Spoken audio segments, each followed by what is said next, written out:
that didn't look like much, right? But when you have been a long-time observer of Parliament and you know how the House of Commons is supposed to work, it looks a lot like this.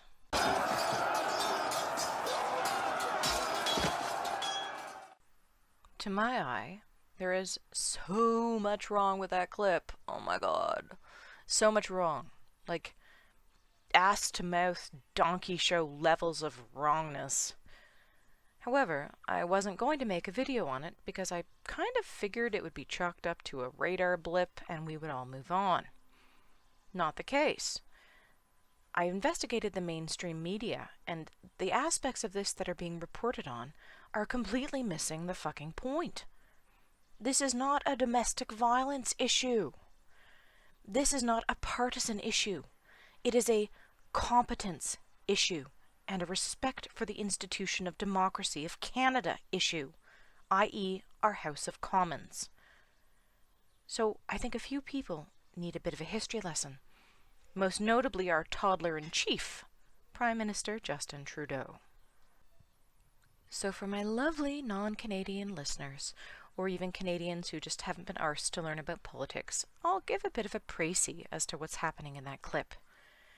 The MPs are on a break before they are voting on an issue. The bells have rung, signifying the MPs must take their places for the vote. There is a delay of about 30 seconds. Prime Minister Justin Trudeau takes it upon himself to cross the floor, which is a huge no-no, and take the Conservative whip Gord Brown by the arm in order to, I guess, help him to his seat and expedite the process. In the process, Prime Minister Trudeau apparently accidentally elbows MP Ruth Ellen Brosseau, and here we go. Now, I'm not overly fashed by the hands-on part. Yeah, putting your hands on someone else is wrong, but I've previously alluded to an understanding that Canadian politicians have a history of well-documented personal flaws, and how Canadians generally are much more forgiving of our politicians for their personal foibles than some other countries. Jean Chrétien extended a Schwinnigan handshake, that's code for a choke slam, to a protester in 1996. He was also a Liberal PM, by the way, and while he was charged, the case was dismissed. I also don't much care about the salty language Prime Minister Trudeau apparently used, dropping the F-bomb in Parliament, as while people have been expelled from Parliament for, quote, unparliamentary language, unquote, it just doesn't bother me personally. I'm more concerned with the lack of understanding of the rules of the institution he is working within. And when you observe how the press is reporting on this, they're largely reporting on MP Ruth Ellen Brosseau, a woman, as being assaulted. However, the real target of this assault was Conservative Party whip Gord Brown, who was a man. Just file that away. That it's apparently really awful when a female gets elbowed in the chest, but not so bad, apparently, that the Prime Minister of fucking Canada puts his hands on the male whip to the point that the whip has to tell him to let go. Who was the target again? Oh yeah, the man. Gord Brown. Gord Brown. Just repeating his name because he's the real fucking target. Moving on, if this frisson had happened outside of Parliament, I would still count it as unprofessional and unstatesmanly, but it wouldn't have gotten under my skin the same way. No, what prompted this video was what I consider the real attack, which is on the backbone of my beloved country itself, our Parliament. Trudeau did this in Parliament, a sacred institution that every Canadian who has enjoyed the relative peace of the last 100 or so years owes a debt to. Because before Parliament, we were fucked dry in every hole. Our country is only about 150 years old. Before Parliament, you had the Upper Canada and Lower Canada Division, and the rebellions of 1837, I think, and then the Fenian raids in the late 1800s, mid to late 1860... Come on, Trebek, help me. 66. And then the Métis uprisings of the Northwest Rebellion in 1875, 6, I don't know. But we also had the assassination of D'Arcy McGee in late April of 1868, and he was assassinated for supporting Canada over the Fenians. This is getting mucky, but what I'm saying is, we are not a peaceful country, but for our parliament. I'm going to try really hard not to turn this into wah wah wah wah wah, but I'm not sure it can be appreciated how important Parliament is unless you have a bit of context for its history. Its why, and how without it Canada would have gone tits up long ago. I'm going to be speaking generally here without a ton of citations, but if you have any issue with my assertions or dates, please take them up with me in the comments, and we'll throw down. Come at me, brah. Even when I don't cite things explicitly, I do a ton of fact-checking and research before I make videos, and I have all these things in the mental ammunition cache. Thank you, Teal Deer. So, a lot of people seem to have this idea that Canadians are a peaceful, pussy, polite society. Oh no, no, no, no, no, just no. We are built on blood and conflict, just as I'd say any other non-homogeneous nation is. Canada is the original diversity project. Original inhabitants are First Nations who, don't be fooled, fought each other and committed genocide against each other, just as later European colonists were accused of doing to them. Yep, you can look up how the first Far North inhabitants were replaced by their modern Inuit bloodline yourself. No whites needed. Then you had explorers like John Cabot, an Italian working for the English, and the Norse. Then we had the boom in oceanographic technology, and we had the Portuguese, and finally the French. So, the landscape of Canada in the 1500s was a population of native peoples and small pockets of colonization. French took the lead in this and ended up establishing New France and a booming fur trade, followed closely by the British, who really started pushing for the reins in the late 1600s and early 1700s. Lots of wars in here. French and Indian, Acadian conflicts. The Acadians were French colonists who mixed with the indigenous Canadian population and developed their own distinct culture. Basically an English versus French throwdown of epic proportions, like deathmatch proportions. France gave over its dominion in Canada to the British with only a few caveats, so now Canada was essentially fully British, but with an understanding that French culture that had developed had to be more or less preserved. So, 1700s, American Revolution, which made Canada the de facto enemy of the new American colonies, although there was some pushback here as well, with many Canadian sympathizers against British rule. So the Americans invaded Canada, and while the Americans failed to take Quebec, a series of later British defeats eventually led to the Treaty of Paris in 1783. So a kind of uneasy truce happened with Canada's southernmost areas following the Treaty of Paris. But of course the War of 1812 was on the horizon, and Canada was this giant clusterfuck of competing interests and First Nations fucking off and doing their own thing, except for Tecumseh, who was solid. But we, well, the British, won that particular conflict, but it was bloody. It was every man for himself at this point, and a crucial hinge point in Canada's history. It took several treaties and a lot of negotiation to try to get us back to some semblance of peace. But we managed it after the Napoleonic Wars, and in the 1800s a huge influx of immigrants from the UK, notably Scottish and Irish, for their own reasons, which I'm not going to get into, but they settled here in Canada. So, to recap, pre-Confederation, we had First Nations fighting each other and fighting the Europeans, though that more or less settled after the Treaty of Paris, with the new establishment of the Métis as fighting for independent power.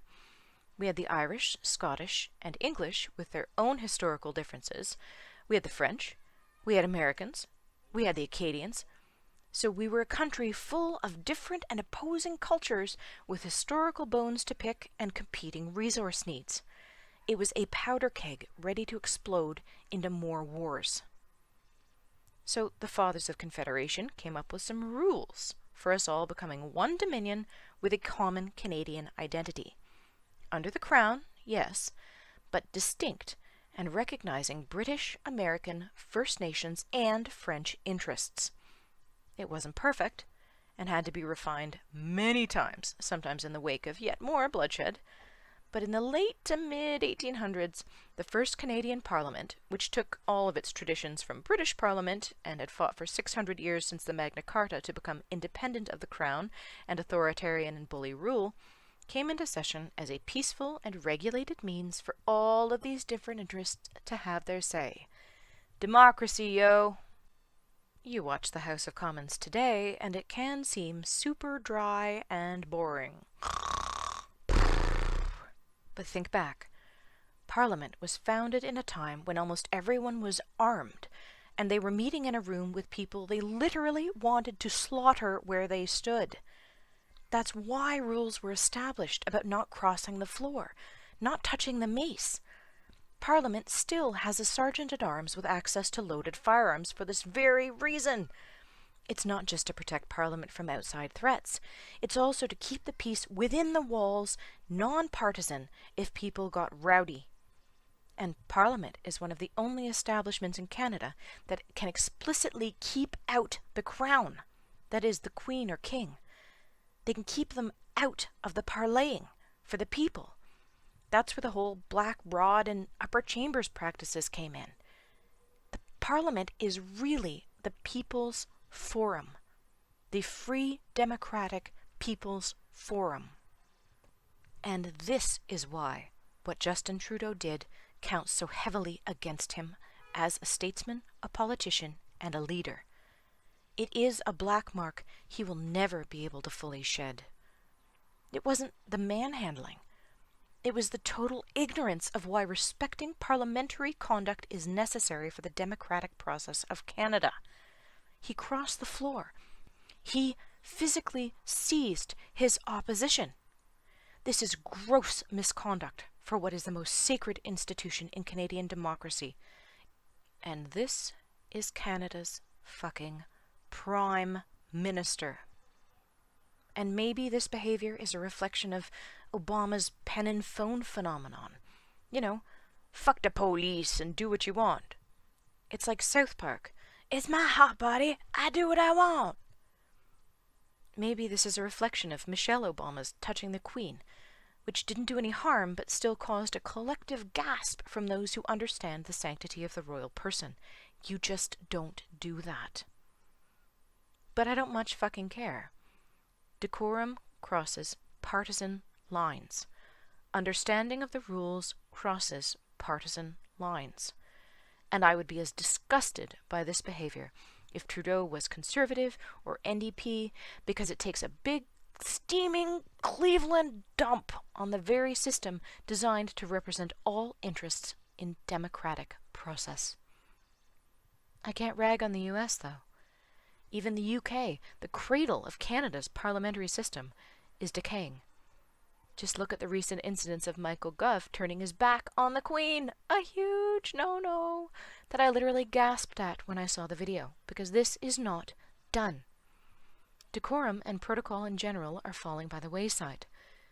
But I would argue that these seemingly small measures, small courtesies, represent a greater respect and understanding of the processes that keep our cultures moving forward and not being dragged back into intimidation and violent practices. This kind of decorum is seen in our courts, our school boards, and our parliament. They are there for a reason. So, Mr. Trudeau, your true crime was not just in putting your hands on the Conservative whip or elbowing Brosseau. Your crime was showing how little patience, understanding of, humility, and respect for the Canadian process of legislature you have. You seek the power you are given in our Parliament, but you show no respect for the very institution that gives you that power. You are not 1/10 the man your father was, and that is truly damning with faint praise. Leave politics to the grown-ups. And shame on you for pissing on the body that is supposed to ensure Canada's disparate groups have representation. Because by doing so, you are pissing on all that is Canadian, democratic, and me. I am embarrassed for you, and I am embarrassed Canada elected you. Your handlers will only be able to apologize for you so long before even the staunchest partisan Liberal progressives are equally embarrassed and turn their backs on you. Oh, and for the record, I don't buy that this was a loss of control at all. I think this was a deliberate move to swagger, to unzip in the middle of Parliament and walk around with your cock out to show people that you're not afraid. You're a rebel. You can break the rules because you're Justin fucking Trudeau. It's the same way as lawyers that you see will bring up points and then immediately say, oh, well, withdrawn. But they've already poisoned the jury, haven't they? You are making a mockery of our Parliament. And I can't sit by and let that happen, even if all I can do is make a video.